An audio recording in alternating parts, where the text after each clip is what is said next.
Millionaire CEO discovers little girl sleeping outside his home. His reaction left everyone stunned. What would you do if a child showed up at your doorstep in the middle of the night and called you Dad? Ethan Calloway had it all. Power, wealth, and a fortress of silence he called home. But everything changed the night he found a little girl barefoot, cold, and quietly clutching a name he hadn't spoken in years. Elena. Who was she really? Why had her mother disappeared without a trace? And what dangerous secret had been buried deep inside his own family, waiting to be uncovered? This isn't just a story about a child. It's about redemption, about the quiet strength it takes to confront your past, and the kind of love that survives even when trust is shattered. But as Ethan digs deeper, he finds out some ghosts don't stay buried. And sometimes, the people you thought you knew best are the ones who betrayed you most. So, before you press play, ask yourself, are you ready to feel every heartbeat of a broken family finding its way back to each other? Like, share, and subscribe to the channel to join this unforgettable emotional journey. Now, let the story begin. The storm rolled in heavy that night, one of those October rains that soaked the city and blurred the skyline like a memory you didn't want to remember. Ethan Calloway sat silently in the back of his town car, his phone resting face down on the seat beside him. He should have been reviewing the pitch deck for tomorrow's shareholder meeting or reading the analyst report from Zurich. But he didn't. He just watched the rain slide down the windows like slow tears. The iron gates of Ravenwood Hill creaked open as the car approached. A black silhouette of wealth perched on the edge of Seattle's highest ridge. The estate was quiet, dark, too quiet. He dismissed his driver with a nod and stepped out, briefcase in one hand, keys in the other. Then he saw it. A small, still form near the front gate, curled beneath the arch of the stone pillar, barely moving. At first, Ethan thought it was a stray dog, maybe even a pile of soaked clothes someone abandoned during the storm, but something about the shape stopped him. He walked slowly through the rain, the gravel crunching under his Italian leather shoes, and the closer he got, the more his chest tightened. It was a child, a little girl, maybe 6 or 7. Her dark brown hair stuck to her face, drenched. She wore a thin jacket, pink and torn, with one sleeve longer than the other. Her sneakers were mismatched, her socks soggy. And yet she wasn't crying. She just sat there, holding something tightly in her fists, as if it was the only thing anchoring her to the ground. Ethan knelt, not caring that his pants were soaking through. He opened his mouth, but the words didn't come easily. "Hey," he finally said, gently. "What are you doing out here, sweetheart?" The girl stirred slightly, lifting her face toward him. Her eyes were impossibly wide, deep brown, but too old for her age. Eyes that had seen too much and trusted too little. She looked at him for a long, still moment. "Are you Ethan Calloway?" she whispered. Her voice was so faint it barely rose above the sound of rain on stone. Ethan blinked, caught completely off guard. "Yes," he said slowly. "I am.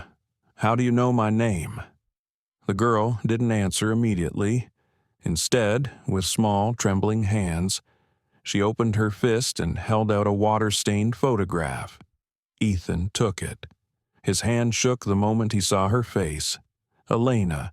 Her smile, that crooked half-smile she always gave when she thought he was being too serious. That auburn hair, thick and wild. The photo was worn creased at the corners, the ink fading, but it was undeniably her, his Elena. He hadn't seen that face in 4 years. "Where did you get this?" he asked. His voice strained. The girl's gaze didn't waver. "From Mommy," she said softly. She said, "You're my daddy." Time stopped. The rain kept falling. The wind pressed against the iron gates, but none of it existed anymore. Ethan stared at the girl, at the delicate features that, now that he looked closely, mirrored Elena's. The shape of the nose, the curve of her jaw, but the eyes, those were his. And the locket hanging from her neck, he'd bought that for Elena the night before she left. He remembered that fight now, vividly. You want a perfect wife who'll smile at board meetings and sit pretty in interviews, she had said, voice shaking with rage and heartbreak. I'm not a product. Ethan, I'm not part of your brand. He'd stood, wounded pride in full armor, then leave. Elena, if I'm so impossible to live with, just go. And she had. Without another word, he never chased her. Now, here was the child she had carried alone, raised alone, sent into a storm to find him. "What's your name?" he asked, voice rough with something he couldn't quite name. "Mia," she replied. "Mia Moreno. But Mommy said my real name is Mia Calloway. We just couldn't use it before." Ethan stood quickly, slipped off his long coat, and wrapped it around her small shoulders. She didn't resist. In fact, she leaned into him. "You're freezing," he murmured. "Come on, let's get you inside." He carried her, light as a feather, damp as the rain itself, through the gates, up the steps, and into the foyer of Ravenwood Hill. The lights flickered on at his command. Marble floors, high ceilings, art on every wall, but none of it mattered. Not tonight. Not with this girl in his arms and the ghost of Elena whispering through every heartbeat. He set Mia down gently on a bench near the fireplace, turned the heat up, brought towels. She sat silently, watching him, her small fingers never letting go of the photo. "Do you want something warm?" he asked. "Soup tea," she nodded. "Eggs." "Eggs," he repeated, startled. "Scrambled eggs," she said. "Mama made them when we were scared." Ethan hesitated. He hadn't cooked anything in years. His kitchen was more showroom than usable space, but he walked into it anyway, turning on the burner like he remembered from years ago. Found eggs, found butter, fumbled like a fool. She sat at the counter, feet swinging, watching him with quiet curiosity. "Are you really my dad?" she asked after a while. He turned slowly, spatula in hand. He didn't know how to answer. Not yet. Instead, he said, "Did your mom ever tell you where she went?" Mia looked down. She said she had to get medicine 3 months ago. Ethan froze. She said she'd be back soon, but she never came back. A silence deeper than thunder filled the kitchen. "She didn't leave me," Mia added quickly, as if defending her mother. "She promised she'd come back. But then people started asking questions. I heard her crying on the phone. She said your name.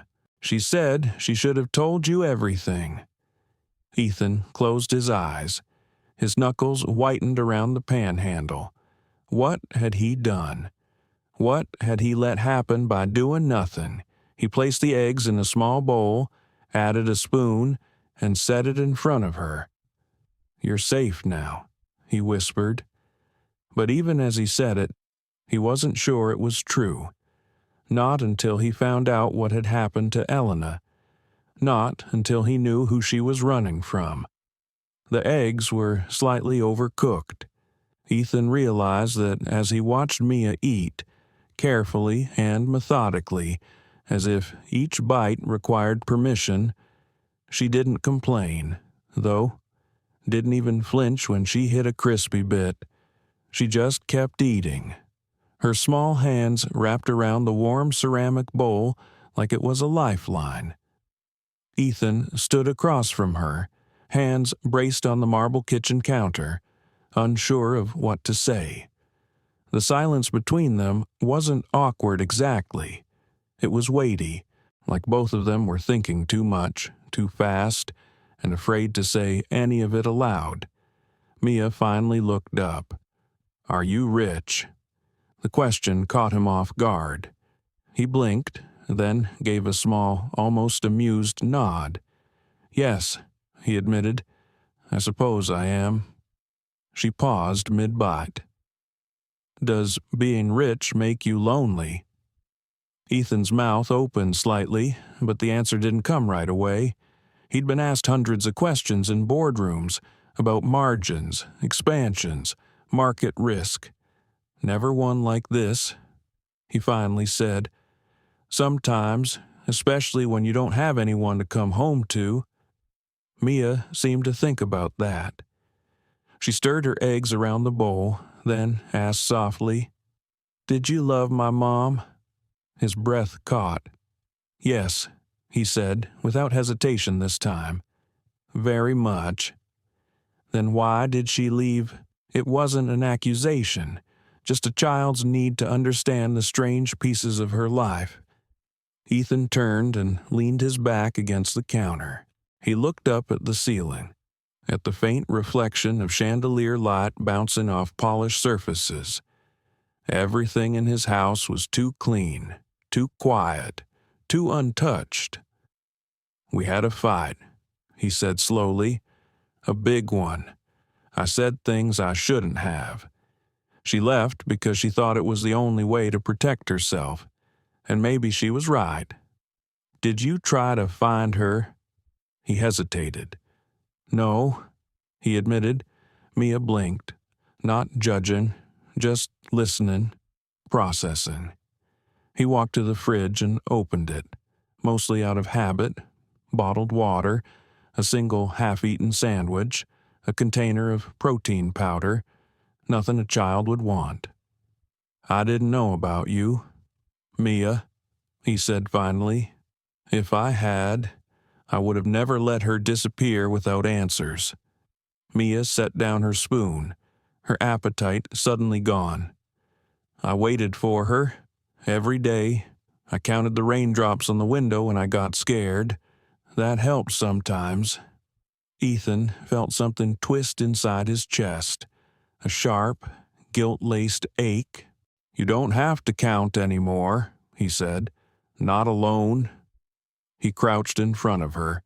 His coat still hung around her thin shoulders, damp but warm. Up close, he could see the faint bruising under her eyes, the kind that came from not sleeping well, or from holding in too much fear. "I'm here now," he said gently, "and I'm not going anywhere."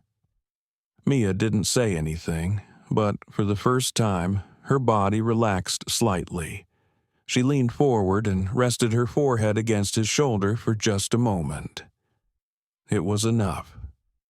Ethan stood again, clearing his throat, suddenly overwhelmed by the reality of it all. He walked toward the guest hallway, flipping on lights, opening doors. One bedroom had been used by his assistant during overnight business days. Another was a storage space filled with unopened tech equipment. He picked the largest one, cleaned out the shelves, stripped the white sheets, and placed a plush blanket over the bed. Then he returned to the kitchen. "You want to see your room?" Mia nodded silently and followed him. When she entered, her eyes widened, not from joy, but from the sheer size and unfamiliarity of it. "You can change anything you want," Ethan offered. "We'll get you new sheets, stuffed animals, toys, whatever you like." She walked over to the bed, reached out, and touched the blanket. Her fingers lingered there for a moment. Then she looked up. "Will you stay with me tonight?" Ethan hesitated. I can sit with you until you fall asleep." She nodded. That was enough. As she changed into one of his old sweatshirts comically large on her, Ethan grabbed his laptop and sat in the hallway outside the room, scrolling through unread messages, stock updates, and security briefings. None of it mattered now. When he checked back 15 minutes later, Mia was curled up on the bed, fast asleep. The photo of Elena tucked beside her on the pillow like a guardian. Ethan watched her for a long time. How had she found him? How had she survived this long on her own? And most of all, what had happened to Elena? At 2 a.m, a sound startled him awake, a scream, high, panicked. He rushed down the hall to the guest room. Mia was thrashing in her sleep, tangled in the sheets, her voice choked with fear. "No, he's coming, Mommy. Run." Ethan crossed the room in 2 strides and gathered her into his arms. "It's okay," he whispered. "You're safe. I've got you." She sobbed into his chest, fists clinging to his shirt. The man with the white car. Mommy was so scared. She said he found us again. She said we had to run.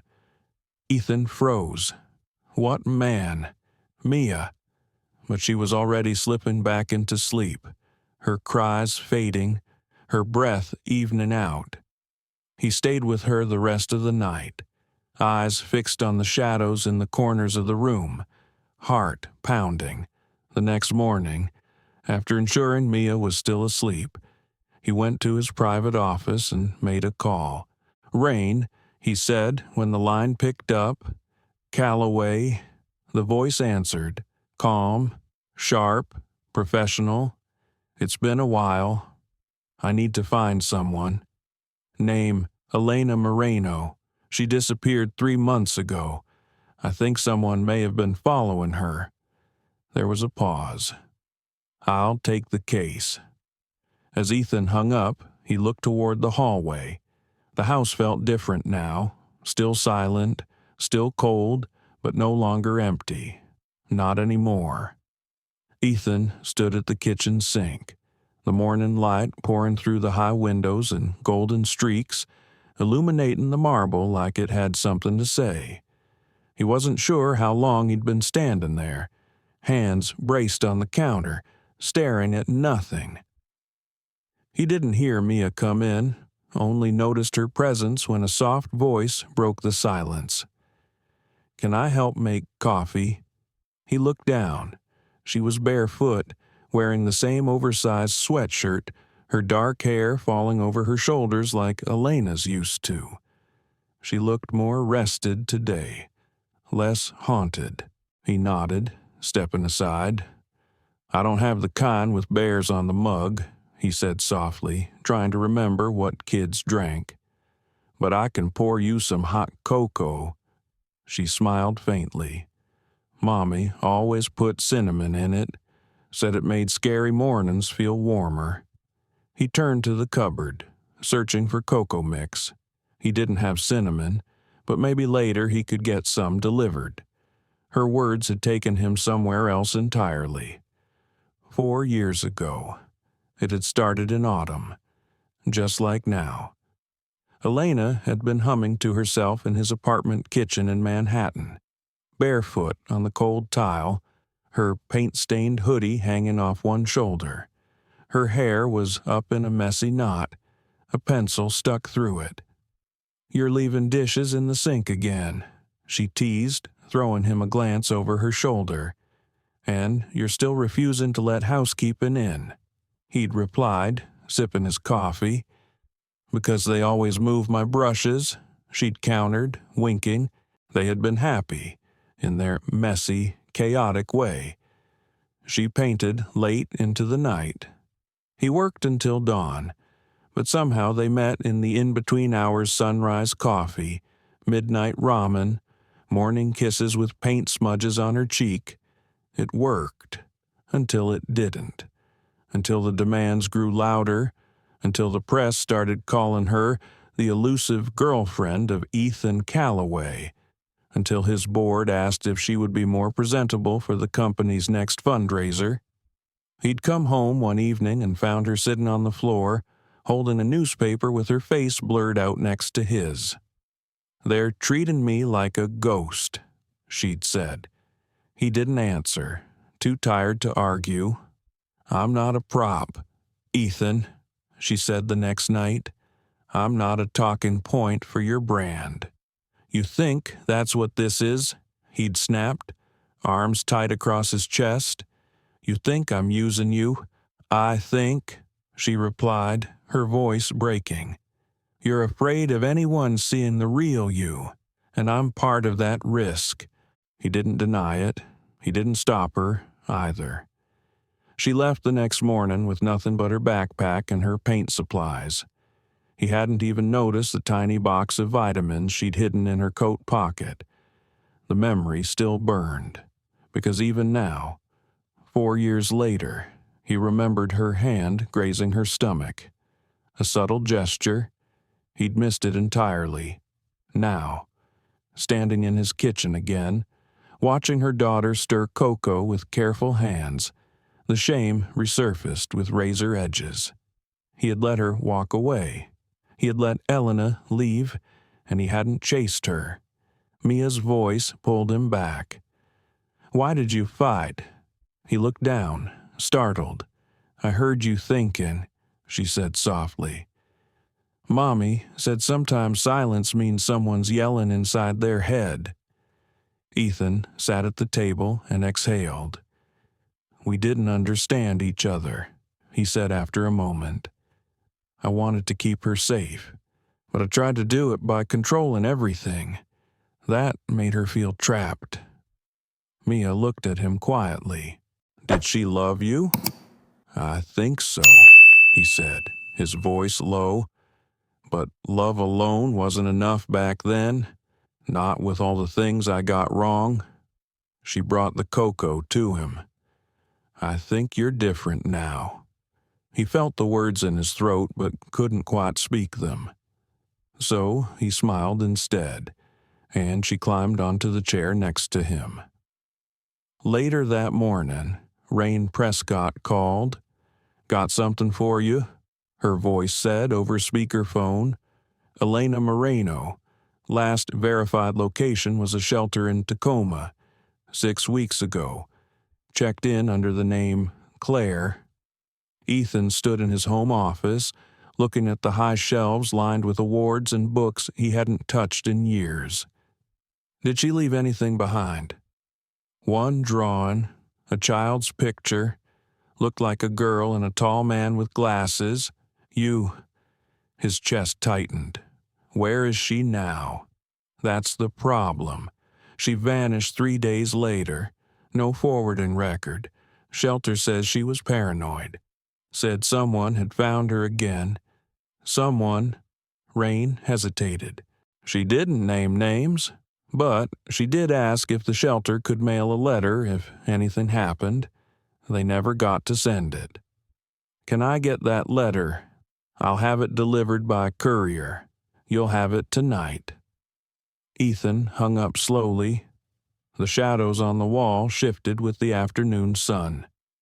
He walked to the hallway and watched Mia drawing on the floor with a box of old markers he'd found in storage.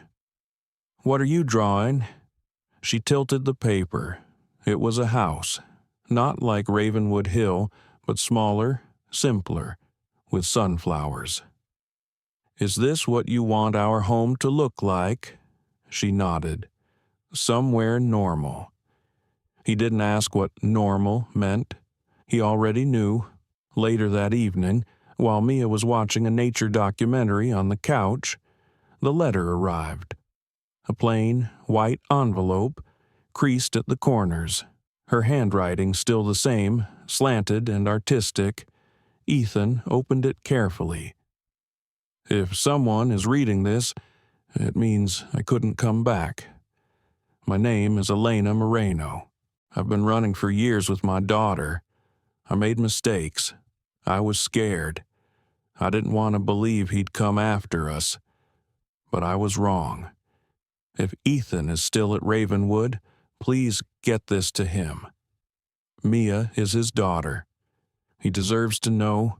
He didn't do anything wrong. He just didn't know the truth. Tell him, I'm sorry. I never stopped loving him." The paper slipped from his hands. He pressed his palms to his face. For a long time, he didn't move.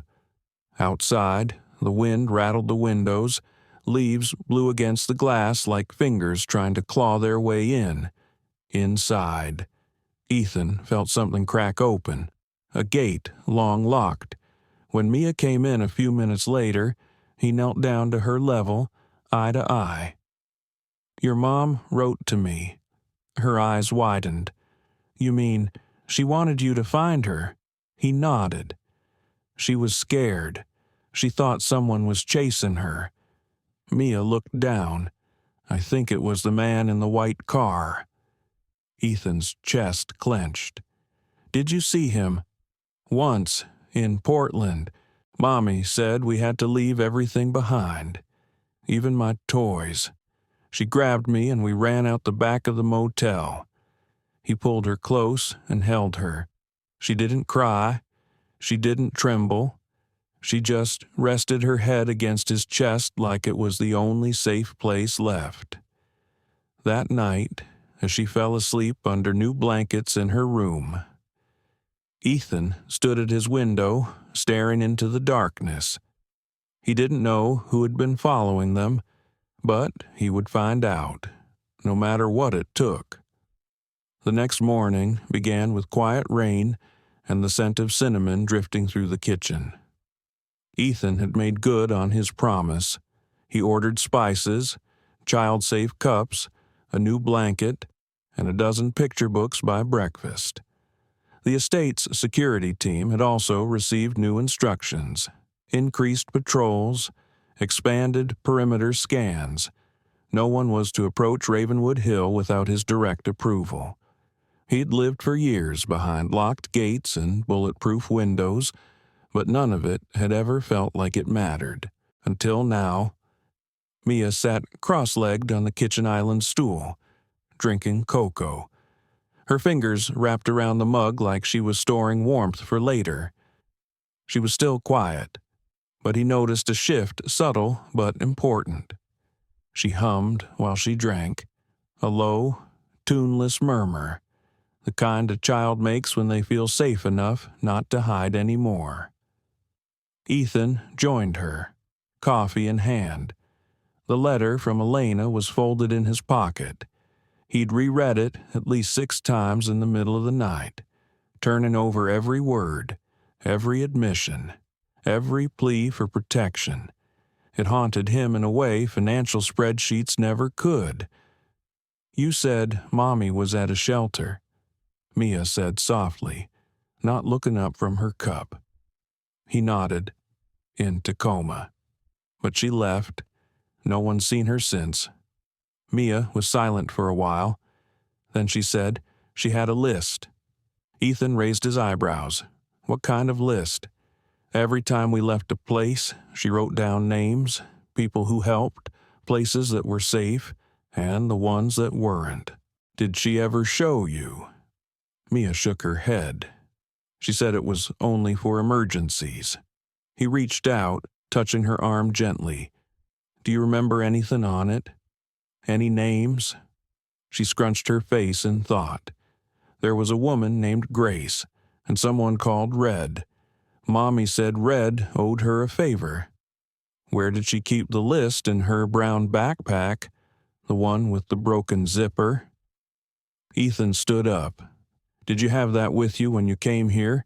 Mia nodded and pointed to the mudroom. The bag was damp, scuffed, and clearly worn by years of running. He brought it to the table and opened it carefully. Inside were crumpled clothes, a small flashlight, a bottle of allergy medicine, a pencil case, and at the very bottom an old composition notebook. Its edges were curled, pages smudged with water damage. He flipped through it, hand-drawn maps, motel names, addresses crossed out, A section titled Avoid had 3 entries: Portland, 43rd Street Inn, Redmond Shelter, Possible Tail, and Jacob, Do Not Trust. He froze. Jacob. His brother's name. His blood. Ethan read it again. The same name, in Elena's careful cursive. Jacob, Do Not Trust. The room shifted, even though nothing moved. He felt the temperature drop, or maybe that was just his heart slowing down. He stared at the words until Mia's voice pulled him back. "Is that your brother Ethan?" Sat down slowly. "Yes." "Did Mommy know him?" He hesitated. A little. Not well. That wasn't the truth, and he knew it. Elena had met Jacob several times, at company events, birthday dinners, even at the small art show Ethan once hosted for her in a Brooklyn loft. Jacob had attended, smiled, praised her paintings. He remembered Elena pulling him aside that night. "There's something in your brother's eyes," she'd whispered. "Something hungry. You're imagining things," he'd told her. But now he wasn't so sure. Ethan turned the notebook to another page. Tucked into the margin was a number, no label, just 10 digits written in pen, underlined twice. He pulled out his phone and called Rain. "I've got something," he said when she picked up. She listened as he read off the number and described the list. There was a long pause on the other end. "That number belongs to a burner phone," Rain said. "Tracing it will be tricky, but not impossible. Try." "What else did you find?" She mentioned Jacob. "Your brother?" "Yes." "In the Don't Trust section?" Rain didn't respond for several seconds. "I'll look into him, quietly. No one can know," Ethan said, his voice tight. "Not yet. Not until we're sure." After he hung up, he went back to the kitchen. Mia had finished her cocoa and was drawing again, this time on clean white paper he'd given her the night before. "Can I see what you're working on?" he asked. She held it up. It was a house again, not like before. This one had tall windows, sharp edges. Behind it, in the distance, was a small black shape, a car, watching. "What's this?" "The place in Redmond," she said. "Mommy said someone followed us from there." He looked at the drawing closely. The details were precise, too precise for a child. Mia had drawn the license plate. Not numbers, but the shape, the position. She'd remembered the make of the car. "You have a good memory. Mommy said puzzles help us remember things. So we played puzzles everywhere we went." He sat beside her. "Did Mommy ever say who she was running from?" Mia nodded. She said someone wanted to keep her quiet, that they wanted her to disappear because of something she knew. What kind of something, she never said. Only that it had to do with you. That if you found out, you'd be in danger too. Ethan leaned back, exhaling slowly. The pieces were starting to form an outline.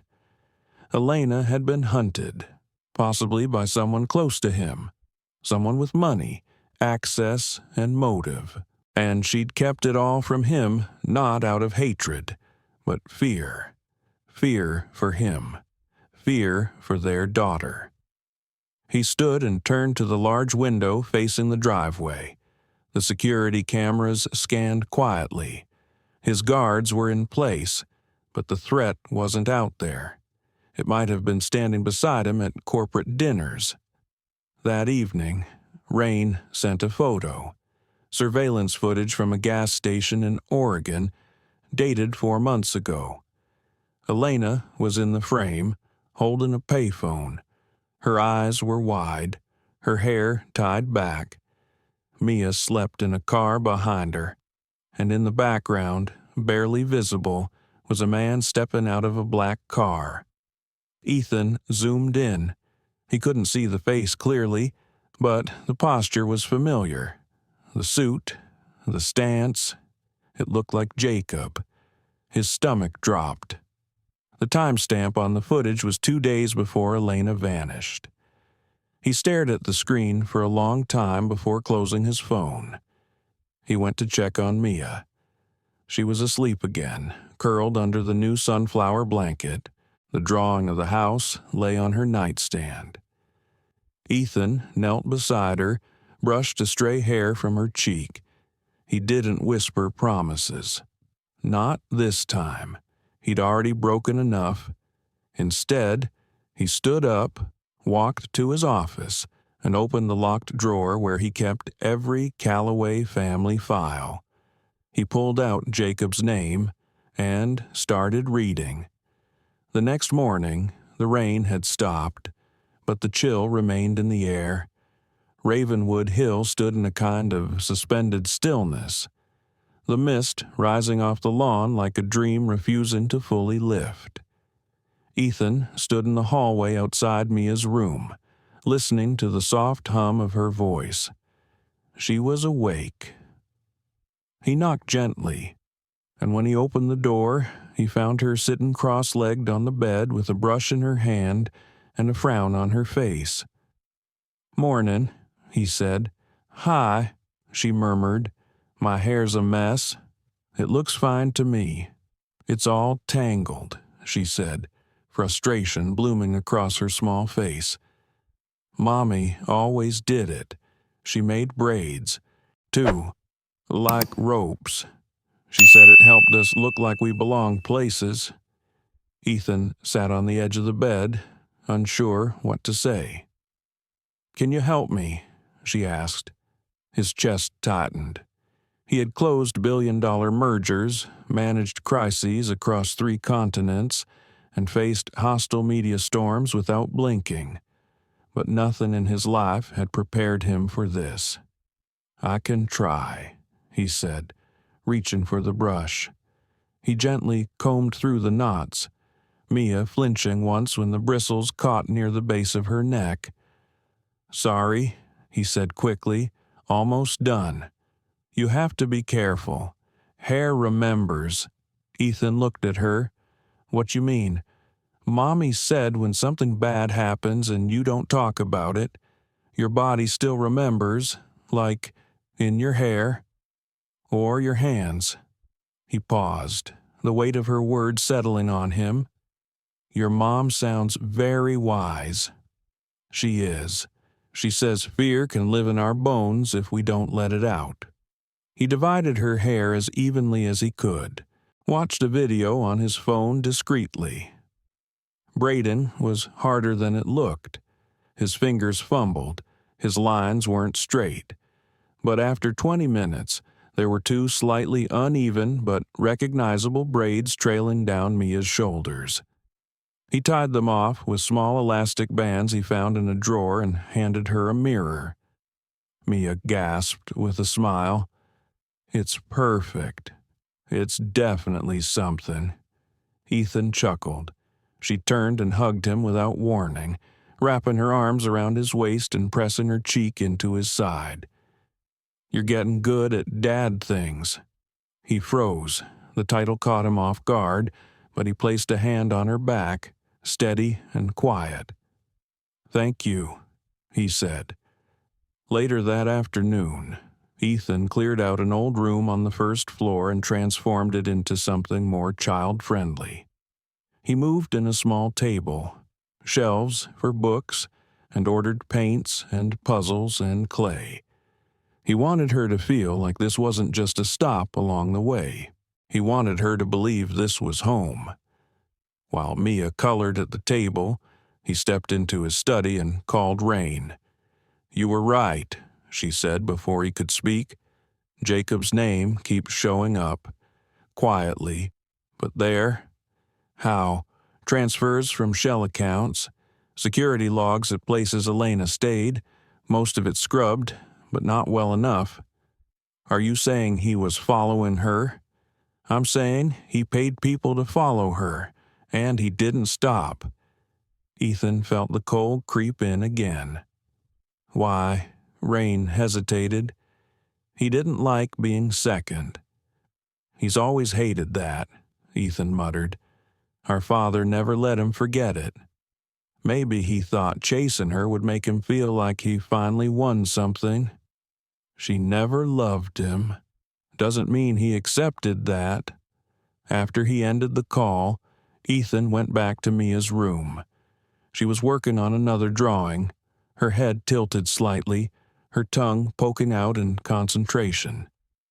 He watched her from the doorway. "Can I see?" She held it up. It was him. And her. Standing side by side in front of a house with a blue door.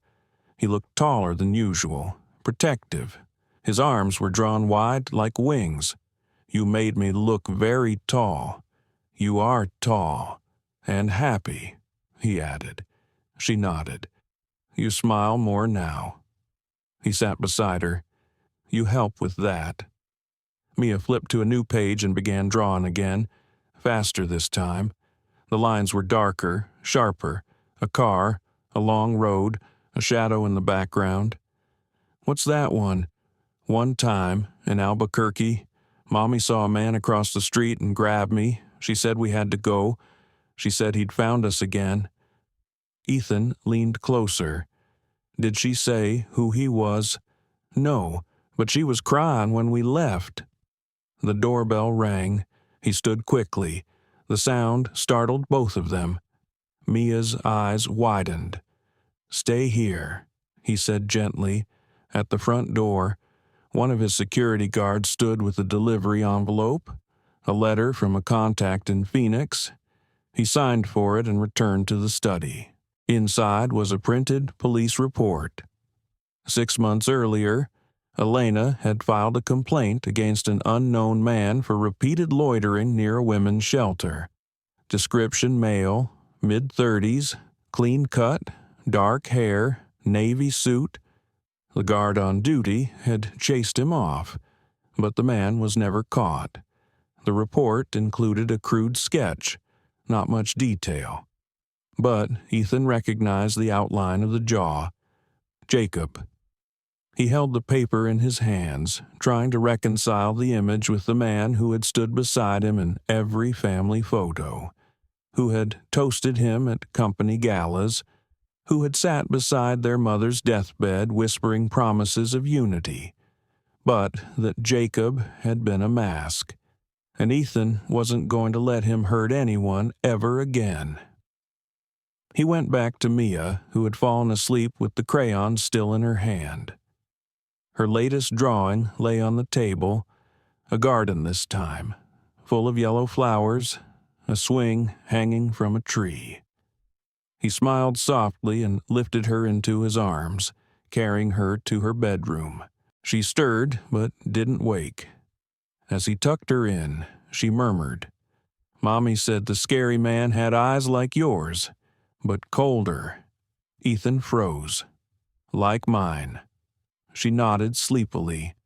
"She said he looked like you, but younger, and his smile didn't reach his eyes."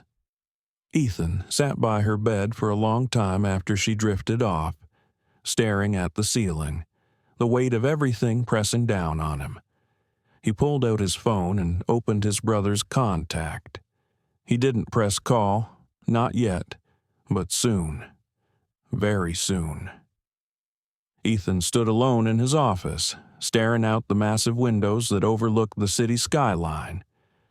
The sun was rising behind the silhouette of Seattle's towers, washing everything in gold. Normally, this was the hour he used to review quarterly projections, reply to international emails, or plan aggressive negotiations. But this morning, he didn't reach for his laptop. He couldn't stop thinking about what Mia had said the night before, that the man following them looked like him, that Elena had whispered warnings about someone whose eyes resembled his, only colder. That had shaken him more than he cared to admit. For the first time in a long time, Ethan felt something he didn't recognize, something that wasn't power, or control, or fear. It was doubt. He walked to the fireplace, above which hung a black and white photo of him and Jacob as boys. A rare moment of brotherhood. He was 12, Jacob was 7. Their arms around each other, both grinning wildly after a snowball fight. Ethan reached up, took the frame off the mantel, and stared at it closely. When had it changed? Had there been a moment, a specific fracture, or had it always been there, silent and widening? The intercom buzzed softly. "Mr.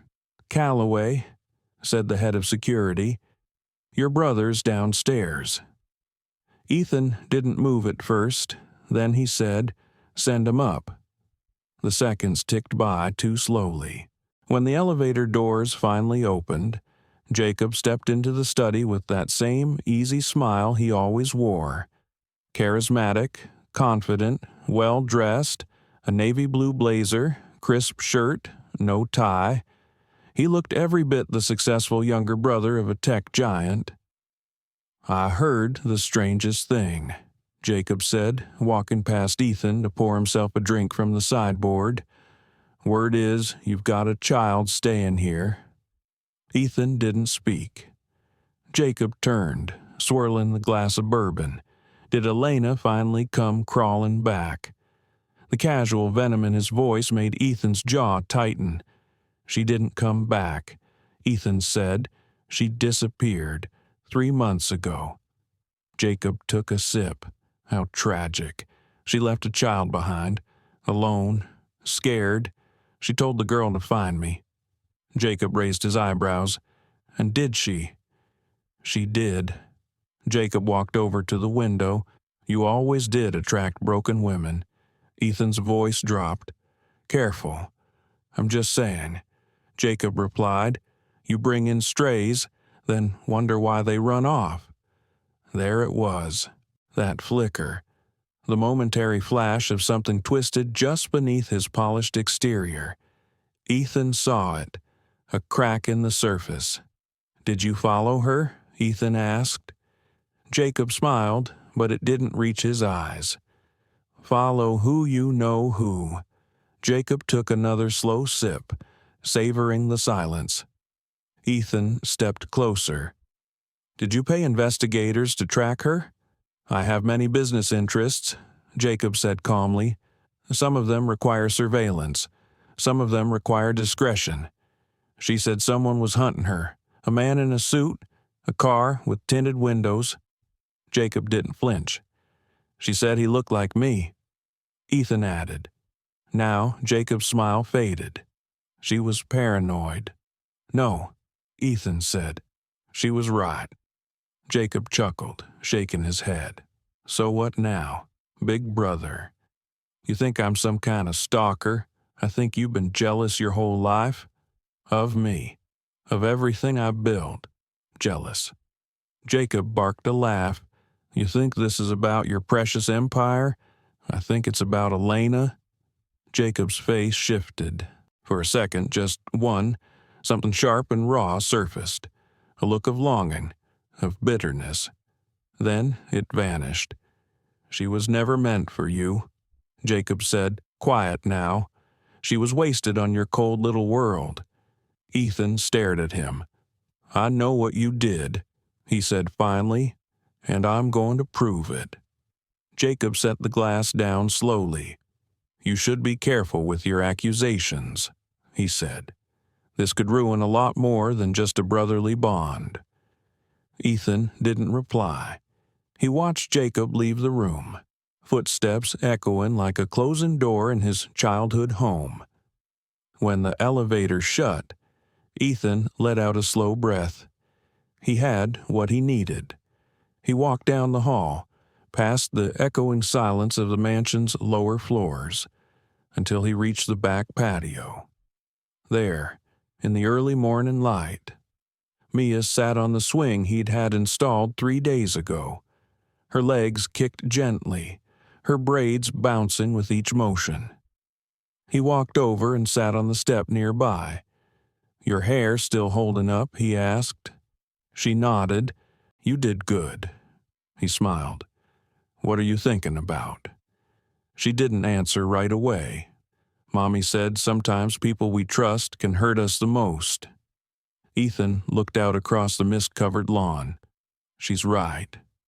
"Did you love your brother?" "I did," he said quietly. "I do, but love doesn't mean blind loyalty." They sat in silence for a while. Then she said, "I like it here, even though it's big and echoey." "Yeah, it's quiet, like a library, and it smells like books and new clothes." He laughed softly.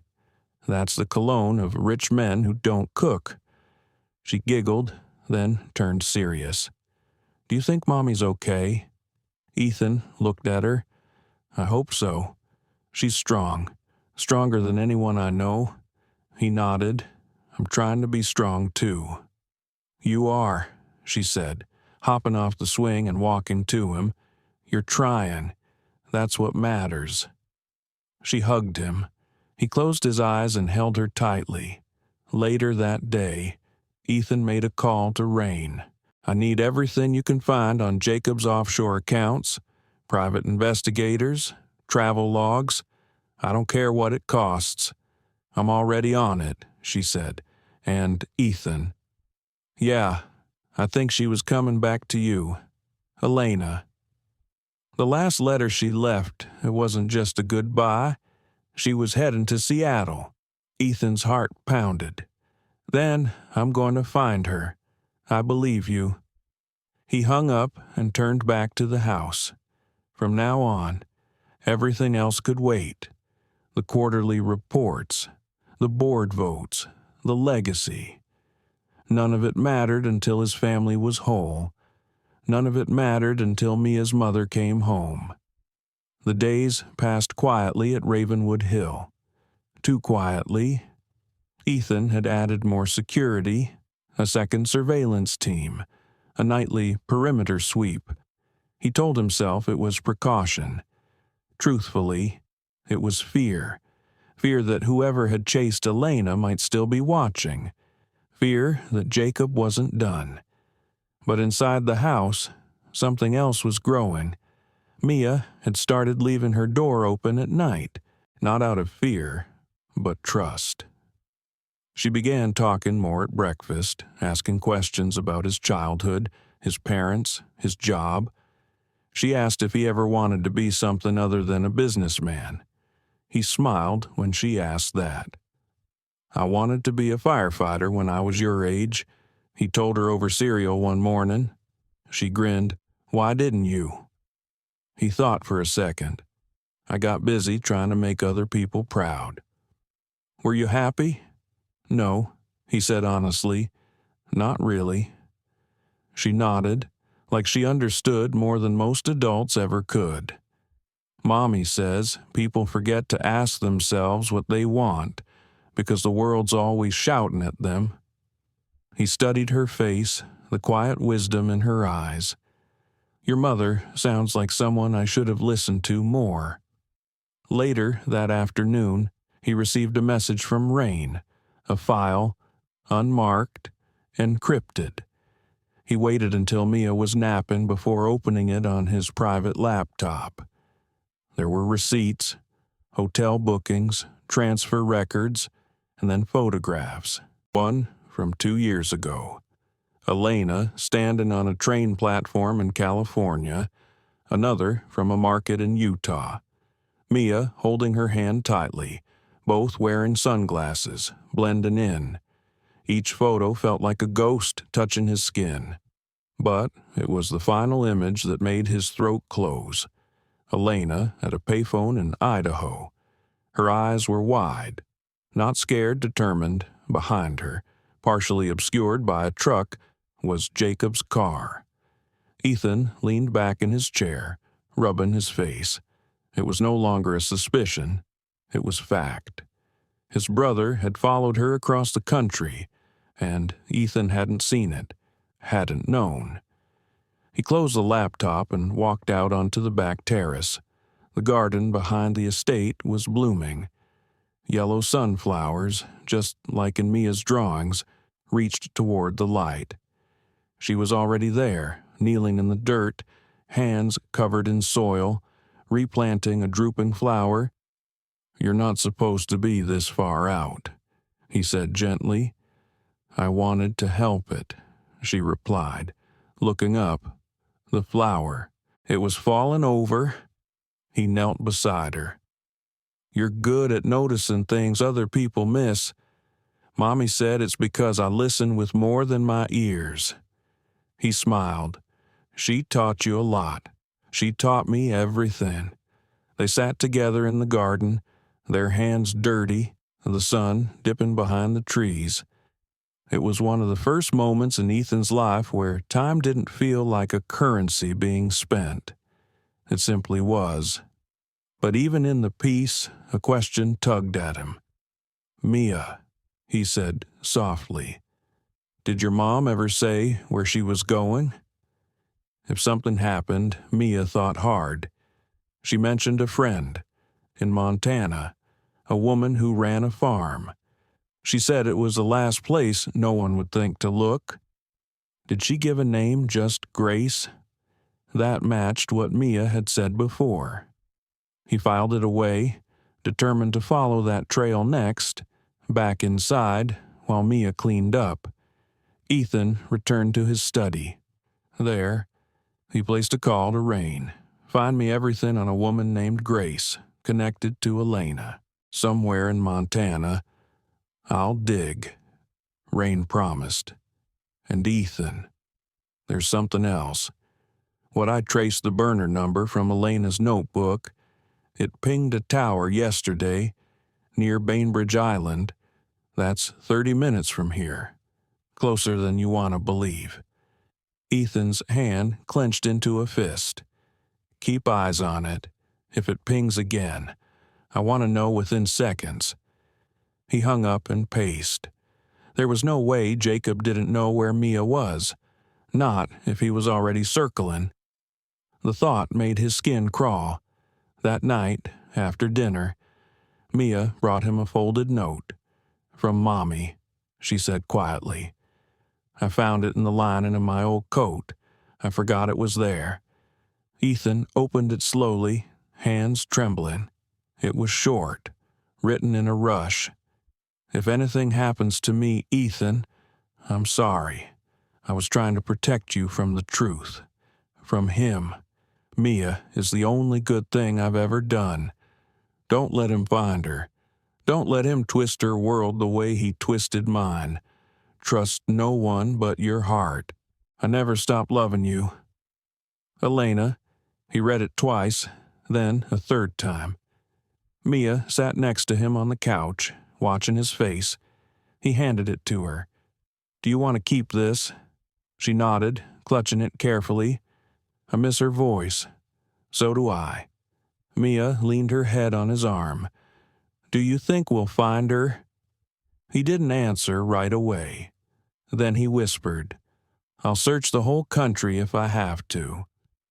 She closed her eyes, and for the first time since she arrived, she fell asleep there beside him without nightmares, without flinching, just peace. He stayed there, unmoving, for over an hour, listening to her breathing, memorizing it like it was a lullaby to everything he'd been too late to save before. Ethan drove through the winding back roads of Montana, past empty fields and rusted mailboxes, following nothing more than a name and a memory. Grace. That was all Elena had left him. No address, no full name. Just Grace and the hint of a farm in the middle of nowhere. The GPS had no answers. He relied instead on the notebook he found in Mia's coat pocket, Elena's old, tattered sketches of barns, hills, winding creeks. Some of the pages had rough coordinates, scribbled with her usual shorthand. Between that and Rain's data search, he'd narrowed it down to a 15-mile stretch just west of Helena. The sky was wide here, wider than anything Ethan remembered. It made him feel small, but in a way that humbled him rather than crushed him. He passed by grazing cattle, barns bleached silver by the sun, and an old gas station that hadn't seen a car in years. And then, at the edge of the road, he saw it, a hand-painted wooden sign, chipped from weather, Grace's Place. He pulled in slowly, gravel crunching beneath the tires of the black SUV. The house ahead was modest 2 stories, porch swing, white paint peeling in strips like old wallpaper. A red barn stood behind it, half collapsed, chickens scattered as he stepped out. An older woman emerged from the porch, wiping her hands on a towel. She had wild gray hair tied back with a bandana and sharp eyes that narrowed the moment she saw him. "You're not from around here," she said. "No, ma'am. My name's Ethan Calloway. I'm looking for someone who may have stayed with you." She crossed her arms. "I don't take in strays anymore. I'm not here to cause trouble," he said gently. I think a woman named Elena may have come through here with a little girl." The name cracked something in her face, just slightly. "Elena Moreno," he added. He hesitated. "She's my daughter's mother." Grace tilted her head. The girl's name, Mia. That was enough. Her expression softened. "Come inside," she said, "but be quiet. I don't trust the birds anymore. They gossip." He followed her into the kitchen, which smelled like peppermint and old wood. The floor creaked with every step. She poured coffee into 2 mismatched mugs and pushed one across the table. She was here, Grace said without prompting. "About 5 months ago. Looked like she'd been on the run for a year. Hollow eyes, arms too thin. The girl didn't talk much." Ethan swallowed hard. "Did she say why she left?" "She said someone wouldn't stop following her. Someone who wouldn't accept no as an answer." "Did she ever mention a name?" Grace nodded slowly. She didn't want to, but it slipped. "Jake." She called him Jake when she didn't think Mia was listening. Said he kept showing up, paid people to scare her, and when that didn't work, he started making threats. Ethan leaned forward. "Did she say where she was headed next?" "She didn't plan to go anywhere," Grace said. "She wanted to stay. Said she'd finally found peace. She even started painting again." Ethan's heart clenched. "She stayed here for how long? A month? Maybe a little more. Then one night, she came into my room, told me she had to leave, said someone had found them again, that it was no longer safe." Grace looked him square in the eye. She was shaking. He nodded slowly, absorbing it all. "Do you know where she went?" "No," Grace said. "She didn't leave a note, but she looked me in the eye and said, 'If Ethan ever comes, tell him I loved him, even when I had to disappear.'" The words sank like anchors into his chest. He sat in silence for a while, then asked, "Did she leave anything behind?" Grace stood and rummaged through a small drawer near the pantry. She pulled out a sealed envelope and handed it to him. "She told me not to open it, said it was for you. If you ever came." Ethan held it in both hands.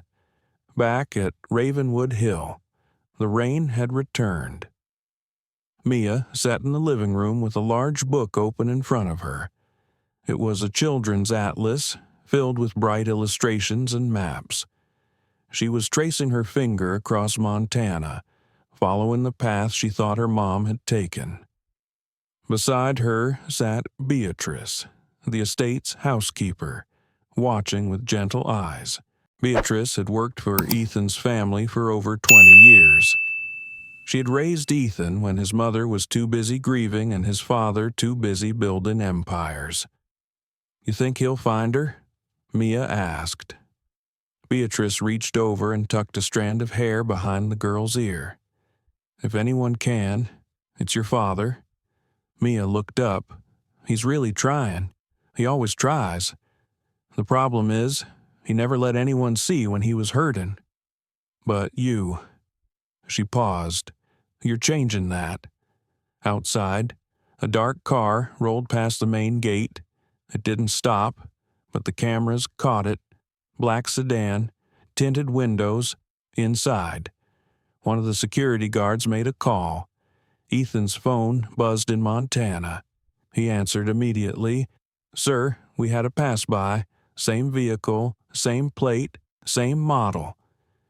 Ethan's voice hardened. Keep her inside. Don't let Mia out of your sight. And get the backup team stationed. Already done, sir. He hung up. Grace watched him carefully. You in some kind of trouble, Ethan nodded. It's getting closer. He opened the envelope slowly.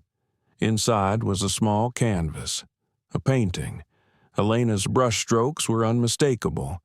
It was a watercolor of Ravenwood Hill, the view from the swing, the garden full of sunflowers. In the corner, Elena had signed it. But this time, she added one more thing beneath her name. Come home. Ethan ran his thumb across the paint. She still loves you, Grace said softly. I know, he replied, and I'm not losing her again. The jet touched down just after midnight. Ethan didn't wait for the engines to fully power down. He descended the steps before the door had even closed behind him, the chill Seattle wind cutting through his coat. His driver waited at the bottom of the tarmac, eyes alert. Everything secure, Ethan asked as he slid into the back seat. Yes, sir, the man replied. 2 guards on each wing of the property. Cameras active.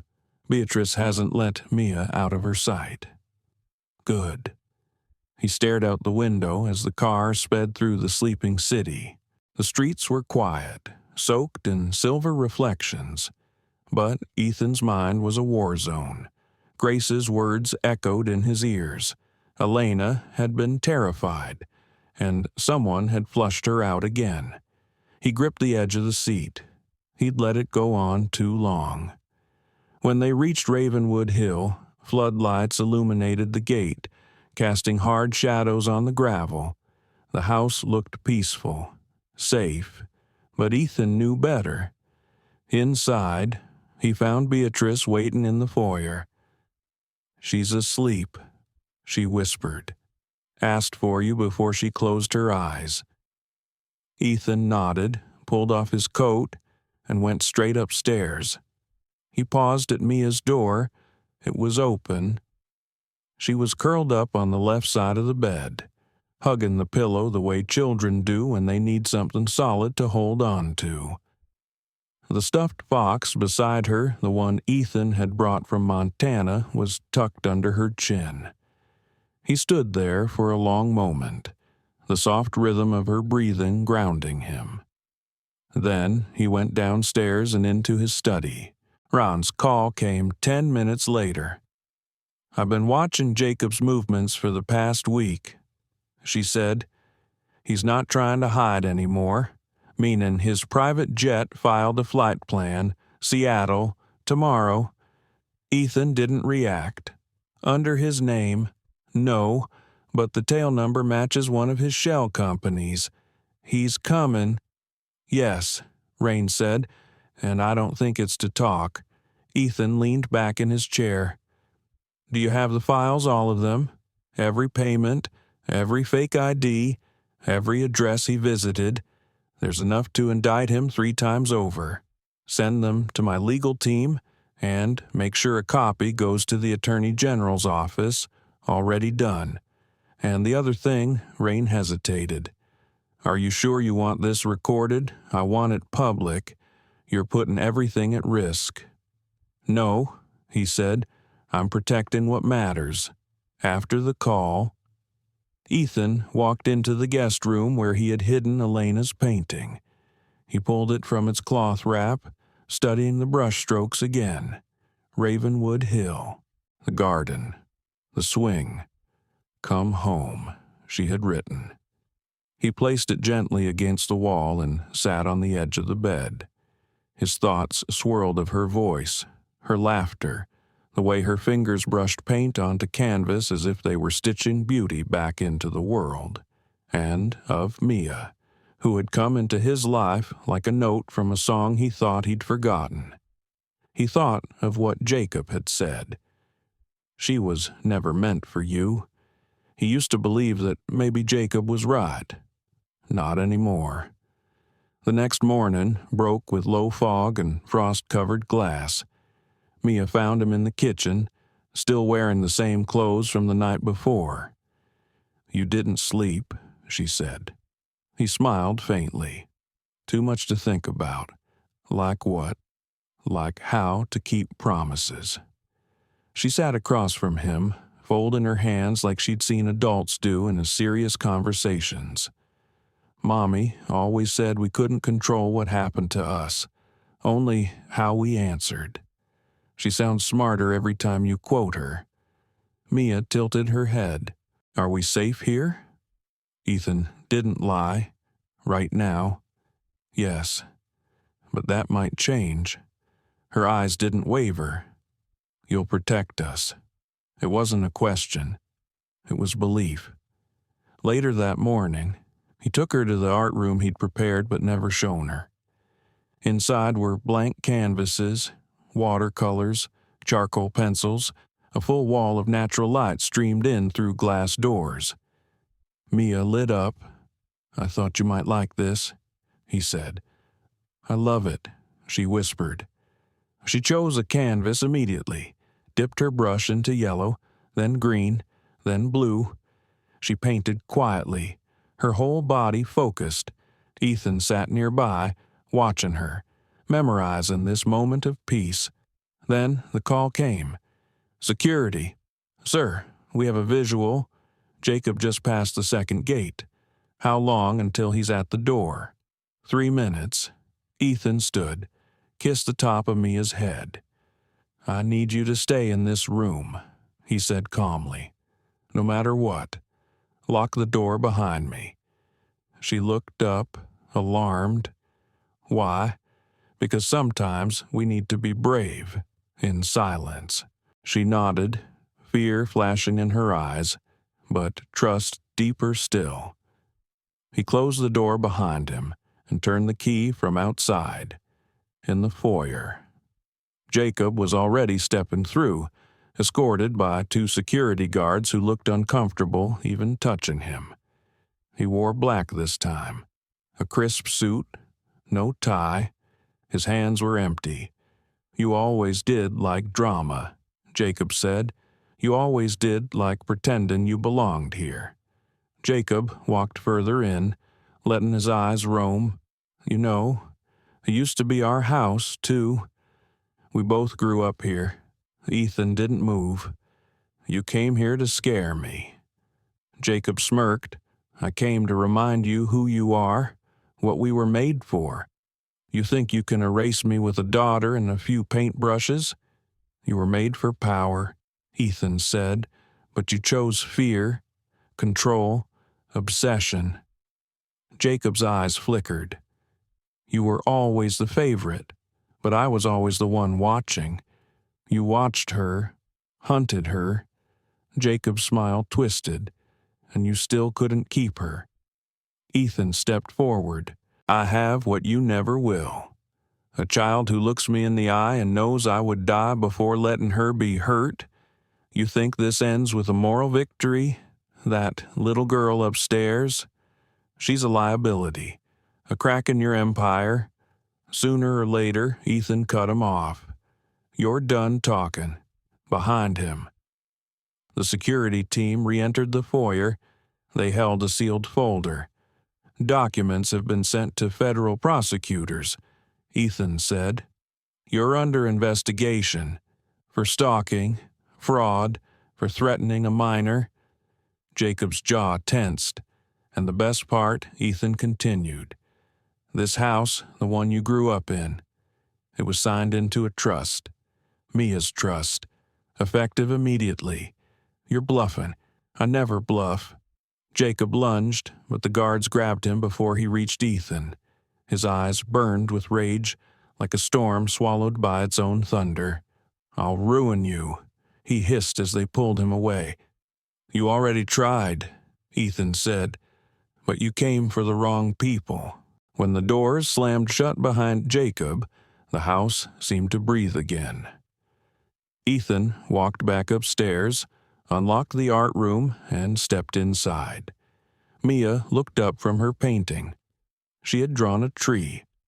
Beneath it were 3 figures, one tall, one medium, one small, all holding hands. "Is it over?" she asked. "Not yet," he said softly, "but we're close." She ran to him and wrapped her arms around his waist, and this time, Ethan allowed himself to fall to his knees and hold her like she was the only thing left keeping him upright. Because she was. The following morning, sunlight spilled across the garden at Ravenwood Hill. The storm had passed. The air was cool but soft, the kind that whispered something new was beginning. Ethan stood at the edge of the garden, watching Mia crouch beside the sunflowers. She was humming, barely audible, but the sound clung to the breeze like a prayer. She turned her head and smiled at him. "Did the man go away?" she asked. "Yes," he replied. "He won't come back." "Good," she said. "You looked different yesterday." He raised an eyebrow. "Different, how like a tree in winter. Tall, but all your leaves were hiding." He let out a gentle laugh. "That's pretty accurate." Mia stood up and walked to him, slipping her small hand into his. "Mommy said even strong people get scared, but it's what they do next that matters." Ethan crouched down to her level. "Do you want to come with me?" Her brow furrowed. Where to find her? Her eyes widened. "You know where she is." "Not yet, but I know where to look next, and I don't want to leave you behind." She nodded immediately. "I want to go." "Okay," he said. "Then pack a small bag, nothing heavy. We might be driving for a while." Mia ran off, and Ethan stood again, his eyes drifting to the sky. This time, he wasn't chasing shadows, he was chasing truth. They left Ravenwood Hill before noon. The black SUV rolled out of the estate and onto the highway, heading east. Rain had done the groundwork. One last name, one last trail, a tiny cabin outside Missoula, a remote artist retreat. No website, no phone line, just word of mouth and a mailing address that barely stayed on the map. The drive stretched across long, winding roads. Mia slept most of the way, curled in the back seat with a pillow tucked under her chin. Ethan drove without music, just the sound of the tires humming on asphalt and the soft exhale of his daughter's breathing. His thoughts swirled. He thought about Elena, how she used to tuck one foot under the other when she painted, how she never used black on her canvases because she believed shadows were just colors waiting to be revealed. He remembered the night she disappeared, how her toothbrush was gone, her favorite jacket missing. No goodbye, no trace. Only now did he realize she had been protecting them both, not running from love, but from danger, and he hadn't stopped to look sooner. The guilt pressed in like fog on the windows. He could hear her voice. From years ago, during one of their quiet dinners. "You move like the world owes you something, Ethan, but sometimes you don't even see who's walking beside you." Now, he saw, they reached Missoula by nightfall. The sky was deep navy, and the stars were sharp and close. Ethan followed the directions Rain had sent, handwritten coordinates sent by someone named H.T., who worked at the artist retreat and remembered a woman with sad eyes and a bright child. When they pulled up to the cabin, Ethan turned off the engine and sat in silence. Mia stirred. "Are we here?" "Yes." The cabin was small, tucked into trees. Yellow light glowed through the curtains. Smoke rose from a narrow chimney. The night was quiet, no cars, no people, just the wind rustling pine needles. He helped Mia out of the car, and together they walked toward the porch.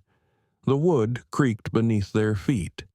Ethan raised his hand, then stopped. His breath caught. Through the window, he saw her. Elena. She sat on a wooden stool, back straight, hands streaked with blue paint. She hadn't changed much. Her hair was tied in a messy bun, and she wore one of the flannel shirts he used to steal when he missed her.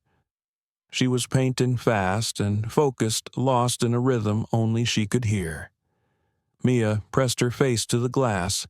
Ethan knocked gently. Elena looked up. Time seemed to hold its breath. She stood slowly. Her brush fell. Her hands trembled. When she opened the door, it was like the air itself shifted. She looked at Ethan first, eyes wide, lips parted in disbelief. Then her gaze dropped to Mia. The silence broke. "Mia," Elena whispered. The girl ran forward and threw herself into her mother's arms. "I missed you," she cried. "We found you." Elena held her so tightly it looked like she might never let go. She kissed her daughter's hair, her face, her shoulders, sobbing without shame. Ethan stood back, watching, giving space, but Elena looked up at him through tear-streaked eyes. "You came?" He nodded, emotion catching in his throat.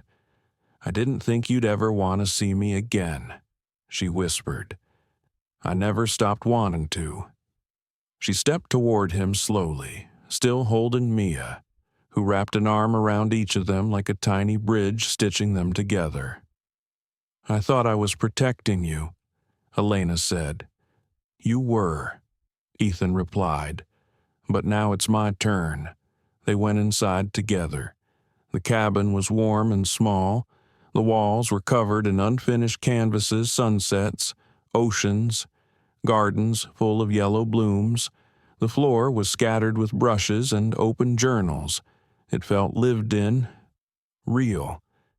Mia sat at the table, beaming, her hand holding her mother's tightly. Ethan leaned against the doorway. "I'm sorry it took so long." Elena shook her head. "You came when you were ready." They sat by the fireplace, the three of them. No more words for a while, just warmth, just breath, just presence. That night, after Mia fell asleep in the tiny loft above the cabin, Ethan and Elena sat by the fireplace in a silence that wasn't awkward, just full. She poured tea from a dented metal kettle and passed him a mug. The smell was cinnamon and something floral. He didn't ask what kind. She didn't offer. For a long time, they just stared at the fire. Then she spoke.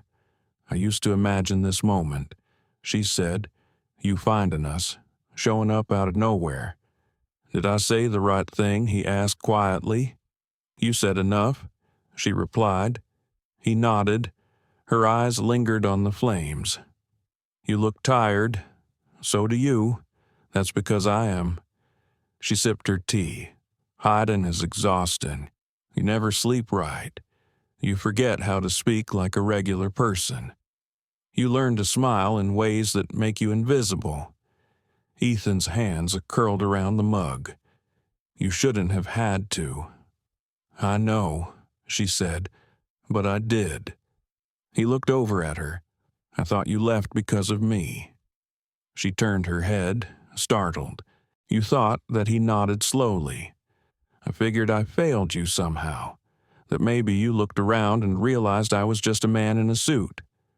Good on paper, hollow in real life." Elena stared at him, then laughed softly. Not mocking, sad. You always underestimated yourself." He took a breath. "Then why didn't you tell me?" "Because I was scared," she said. "I didn't know who I could trust. Your brother made it very clear if I didn't leave quietly, he'd make sure people believed I was unstable, that I was using you, that I'd ruin your reputation." Ethan's face darkened. "I was pregnant. Ethan, I didn't even know until after he threatened me, and by then, I couldn't tell what was worse, staying and risking everything, or leaving and never being able to explain why." He closed his eyes. "I should have seen it." "No," she said firmly. He was careful. "You were working 16-hour days. You were trying to hold an empire together, and I didn't want to be one more person asking you for something." He turned toward her, voice low. "You were never a burden. You would have believed me, yes." She gave him a long look, as if testing the truth in his eyes. "I think part of me hoped you'd come find me, but the rest of me prayed you wouldn't, because if you came, it meant he might be watching you, too." Ethan's voice cracked. "Mia thought I was just a stranger in a mansion. She told me," Elena whispered. "She said you gave her pancakes and hot chocolate and told her stories instead of asking for explanations." He smiled faintly. "She looked like you the moment I saw her. Same eyes, same way of standing, like she already knows how the world works." "She does," Elena said, "but she still needs us." He nodded. "I want her to stay with me." "She wants that too," Elena said. "But Ethan, I'm scared." "Of what? Of losing her? Of losing both of you again?" "You won't," he said. "How do you know?" "Because I'm not leaving," he said. "And neither are you." Her eyes glistened. "You still trust me?" After everything, he reached over, gently placed his hand on hers. "I never stopped." A long silence passed between them. Then he asked the question that had haunted him for months. "What did he do to you?" Elena, her shoulders tensed. The flames crackled softly behind them. He started small. She said, "A joke here, a little insult there. He'd show up at the cafe where I worked, act like he was checking in. Then he started getting angry if I didn't return his calls. Said you were too busy for me, that you'd already moved on, that I was just a project you'd grown bored of." Ethan clenched his jaw. I tried to brush it off. She continued, "But then the gifts started showing up, the ones I didn't want, a necklace, a phone, a credit card with my name already on it. I returned them all, but he escalated." She nodded. "He said if I didn't come with him, he'd ruin me. He'd leak photos, fake emails. Said he'd make sure no one would believe me, even you." Ethan looked stricken. "I would have believed you." "I didn't know," she whispered. "I couldn't take that chance. So I disappeared." He didn't speak for a long time. When he did, his voice was steady. "He'll never come near you again." "I know," she said. "You made sure of that. But even if I hadn't, he never got to decide what you were worth. Not then, not now." Her shoulders trembled. She turned toward him, tears falling now, not of fear, but of release. Ethan leaned forward, resting his forehead against hers. "We're not broken," he said, "just mending." And in that moment, something shifted. Not loud, not dramatic, just a quiet agreement to begin again, not as strangers, but as a family. Later that night, after she fell asleep curled up beside Mia, Ethan stepped outside onto the porch. The air was cold and sharp with pine. He looked up at the stars, feeling the vastness of everything, and for the first time in years he didn't feel alone. The next morning arrived with the hush of snow. A thin dusting had fallen overnight, frosting the treetops, turning the garden behind the cabin into a quiet painting. Mia stood at the window barefoot, her fingers fogging the glass as she traced a little heart in the corner. Ethan stirred on the couch below. The fire had burned low, and the room smelled like cinnamon and pine. He sat up slowly, blinking at the soft light as it crept across the wooden floor. "She's awake," Mia said softly, turning toward him. Already, she said she heard birds. Ethan smiled, rubbing his face. Smart ears. Mia tiptoed down the stairs, wrapped in a blanket, and crawled into his lap. She looked up at him and asked, "Is Mommy coming with us?" He paused. "Do you want her to?" Mia nodded. "I want us all to stay like this." He pressed a kiss into her hair.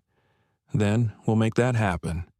Later that morning, Elena came down with a bundle of old letters and notebooks, tied together with string. She set them on the table without a word, then turned to pour herself some coffee. Ethan glanced at the stack.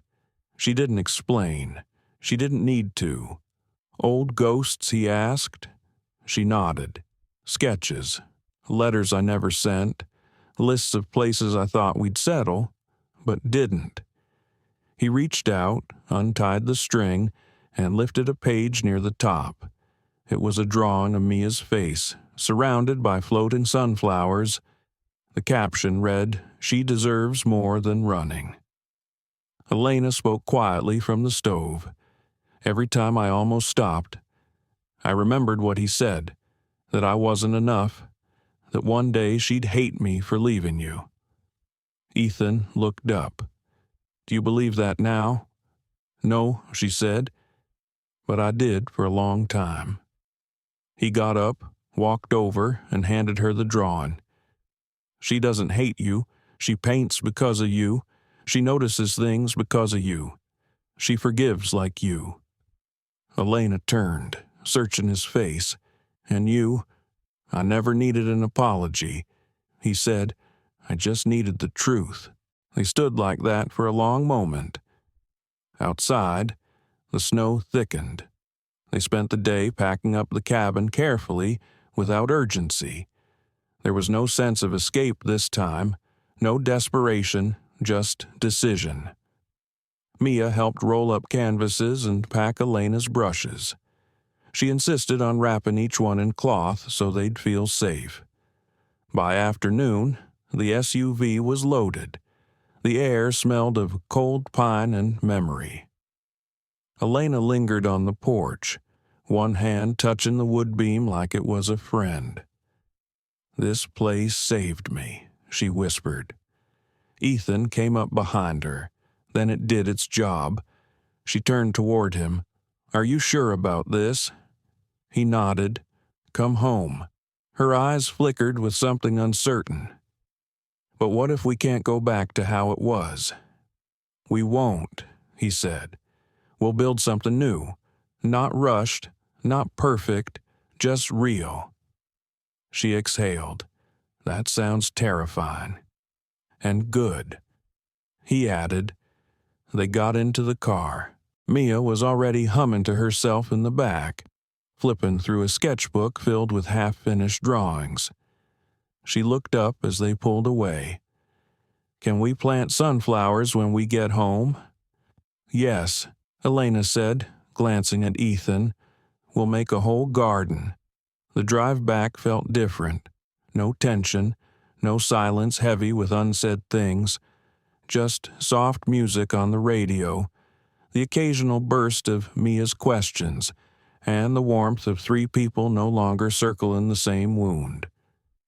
When they reached Seattle, the house at Ravenwood Hill looked less like a monument and more like something waiting to be filled with life. Beatrice met them at the door, her eyes instantly misting when she saw Elena. "My lord," she whispered, "it's really you." Elena embraced her without hesitation. "I missed your tea," she said through a laugh. "And I missed your stubborn spirit," Beatrice replied, wiping her cheeks. That evening, they didn't unpack, they just lived. Ethan made dinner, burning the edges of the grilled cheese, which Mia thought was hilarious. Elena filled a vase with water and set sunflowers at the center of the table. Beatrice lit a fire, humming a tune none of them recognized but all of them found familiar. Later, when Mia had gone to bed, Elena and Ethan stood in the hallway outside her room. "She's different here," Elena whispered. "So are you. I was scared it wouldn't feel like home anymore. And now I think it could be." She looked up at him. "I'm still learning how to trust again. I'm still learning how to stay." She reached for his hand. "Then maybe we can learn together." He didn't answer with words, just held her hand tighter. That night, while the house slept, Ethan stood alone in the garden. Snow had melted into the dirt. He knelt down, dug his fingers into the earth, and planted 3 sunflower seeds. He didn't know if they would bloom, but that wasn't the point. It was enough to start. Sometimes, love isn't loud. It's not in grand gestures or perfect words. It's in the quiet things, the way Ethan held Mia's hand without asking why she was afraid. The way Elena painted sunflowers even when the world felt gray. And the way a home, broken by lies, became whole again through truth. In a world that often judges by power, appearance, or status, this story reminds us every child deserves protection, every woman deserves to be believed, and every man has the power to choose what kind of father, brother, and human being he becomes. Ethan chose courage, Elena chose healing, and Mia, she chose hope. But this isn't just about one family. It's a wake-up call to the silent battles people fight every day, to the unspoken pain behind polite smiles, and the injustice that hides in powerful places. If this story moved you, even just a little, let it move others too. Please like, share, and subscribe to the channel. Your support helps us tell more stories that matter. Stories about healing, justice, and the kind of love that never gives up. See you in the next video. Until then, stay kind, stay strong, and stay listening.